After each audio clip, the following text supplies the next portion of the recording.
Trump دھمکی لائی Trump نے ہوں مولوی پیر تے پاکستانی جتنے بک بک کر دے سن مولوی خادم بڑی سخت تقریریں کرتا ہے تو میں کہوں ٹرمپ نو کہو نا اسلام امن کا درس دیتا ہے کیوں جی میں تقریر کردا سی تے کہندے نے بڑی ڈاڈیاں تقریراں کرنا او چلو پاکستانی حکمران چلو جنرل باجوی نو خدا اور ہمت دے انہیں کم از کم اتنی گل تے کر دیتی کہ ہمیں امریکی امداد کی ضرورت نہیں ہے تو جنیا تھوڑا جا 2 قدم اور ودا یہ ٹرمپ دی ماں بھی نہ مر گئی تھی تو گل کر ٹرمپ کون ہوتا ہے چوڑا پاکستان کے اندر حملہ کرنا چاہتا ہے چوڑے تو یہ عراق نہیں ہے یہ شام نہیں ہے یہ یمن نہیں ہے یہ سعودیہ نہیں ہے جنہوں نے تمہیں تحفے دیے یہاں محمد عربی کے وہ غلام رہتے ہیں جنہوں نے ٹیک دیکھ کر اپنی گردنیں نیچے کر لی تھی ٹیکوں کے نیچے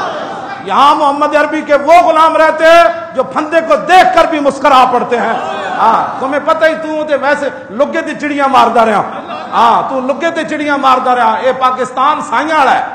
ہاں جی تینوں کو ہاں یہ سائیاں والا ہے تینوں کو غلط فہمی ہو گئی میں اندر حملہ کروں گا نا پتر ہاں تو بکواس کرنا حضور کی امت جاگی ہوئی ہے یہاں ہاں لبیک کے نعرے سے جاگی ہوئی ہے یہاں تو ہمارے 10-10 سالہ بچے بھی مان میں نہیں ہے ہاں یہاں خواتین بھی مان میں نہیں ہے وہ بھی کہتی ہے موقع آیا تو ہم میں عامر کی طرح ہم بچے بھی دے کر دنیا کو بتا دیں گے تمہیں پتہ ہی نہیں ہے تو یہاں میں پہلے بھی ہم کہتے تھے ہماری قوم کو چونکہ باتیں سمجھ نہیں آتی تم نے یہود و نصارہ کے کہنے پر ممتاز قادری کو پھٹے لگایا وہ راضی ہو گیا تم نے یہود و نصارہ کے کہنے پر قرآن حدیث نصاب سے نکالا وہ راضی ہو گئے تم نے قرآن یہود و نصارہ کے کہنے پر ممتاز قادری کو قاتل اور دہشت گرد قرار دیا یہود و نصارہ راضی ہو گئے تم نے نصاب پورا بدل دیا یہود و نصارہ راضی ہو گئے تم نے مسجدوں کے سپیکر اتارے یہود و نصارہ راضی ہو گئے تم نے ہزاروں پرچے کاٹ دیے درود و سلام پر یہود و نصارہ راضی ہو گئے تم نے ننگی بچیاں پرویز مشرف نے ننگی بچیاں مسلمانوں کی بش کو نچا کر دکھائیں وہ راضی ہو گئے کبھی بھی قرآن کا یہ فیصلہ ہے ولن ترضى عنك اليهود ولا النصارى حتى تتبع ملتهم فرمایا میرے حبیب اعلان کر دو قیامت تک امت کو کہ یہود و نصارہ کبھی بھی تم سے راضی نہیں ہوں گے ایک صورت ہے راضی ہونے کی کہ تم اسلام چھوڑ کر یہودی ہو جاؤ یا نصرانی ہو جاؤ اس لیے بہتر یہی تھا کہ انسان یہود و نصارہ کے ساتھ یاری نہ لگاتا میں آپ ایک روایت بیان کر کے اپنی بات ختم کرتا ہوں سید نعیم الدین مراد آبادی نے بھی یہی لکھا فاروق اعظم کے زمانے میں حضرت ابو موسیٰ اشعری بصرہ کے گورنر تھے حضرت عمر کو بتایا گیا کہ انہوں نے ایک نصرانی کو اپنا کاتب رکھا ہوا ہے وہ لکھتا ہے ان کے خط و کتابت حساب کتاب لکھتا ہے حضرت عمر نے ابو موسیٰ اشعری کو بلا لیا گورنر کو بلا لی فرمایا تو نے ایک نصرانی کو یہ عہدہ کیوں دیا ہے اللہ ان کو ذلیل کہتا ہے تو ان کو عزت دیتا ہے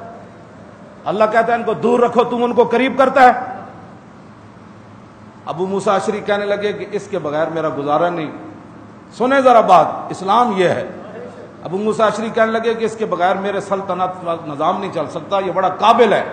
مسلمانوں کے اندر ایسا بندہ قابل کوئی نہیں اس لیے یہ میری مجبوری ہے اس نصرانی کو یہ عہدہ دینا فارق حق و باطل امام الہدا ایک مسلول شدت پہ ترجمان نبی ہم زبان نبی حضرت عمر فرمان لگے تو فرض کر لے آج یہ نصرانی مر گیا یہ مر گیا آج بتا پھر کیا کرے گا فرمایا جو اس وقت کام کرنا سمجھ لے آج یہ نصرانی زندہ ہوتے مر گیا متبادل مسلمان لے اس سیٹ پر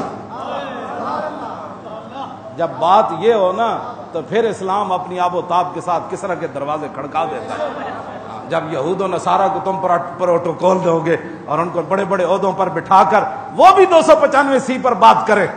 ہاں جی وہ بھی 295 پر عیسائیوں کو بلا کر بھی 295 پر وہ بات کریں بتاؤ عیسائیوں قیامت تک کوئی مسلمان عیسیٰ علیہ السلام کے بارے میں چوں بھی کر سکتا ہے تم ہمیں درس دیتے ہو امن و سکون کے اور عیسائی بھی 295 کے تم نہ بھونکو نا ہم تو بناؤ قانون عیسیٰ علیہ السلام کے بارے میں دنیا کے اندر جڑا مرضی قانون بناؤ اسی تواڈے نال کھڑیا